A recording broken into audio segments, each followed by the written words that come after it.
Hilabete honetan jakin dugu Leongo auzitegi probintzialak Nerea Agirre eta Jose Carlos Carrascoren heriotza eta Orat semearen zauriak eragin zituen ustezko erantzulearen kartzelaldi prebentiboaren amaiera agindu duela.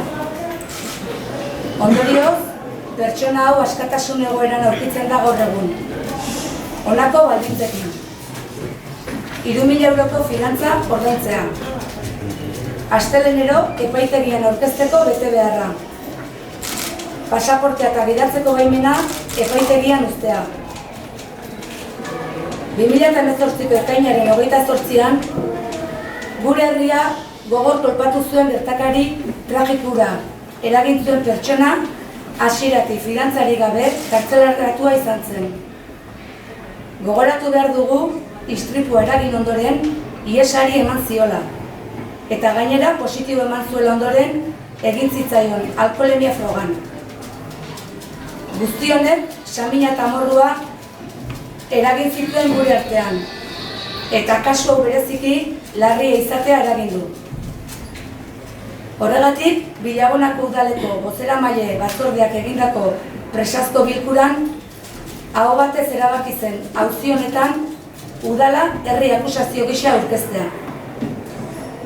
Beraz, badirudi ustezko erantzulea kalean askatasunean egongo dela epaiketa izan arte. Egoera honek ezinbestean min gehigarri bat sortu du biktimen familiaren eta oroar herritarren artean. Izan ere, legearen arabera behin-behineko kartzelaldia 2 urtekoa izan daiteke, eta kasu honetan urte batekoa izan da. Amasa Bilagonako udal ordezkariok egoera honekin behin betirako bukatzeko epaiketa ahalik eta azkarren egitea aldarrikatzen dugu. Ez dauka zentzurik familia eta lagunei samin gehiago eragitea. Nahikoa sufritu dute dagoeneko. Amaitzeko, Amasa Bilagonako udalaren izenean, auzibide honetan herri akusazio gisa lan egiten jarraitzeko konpromisua berresten gara.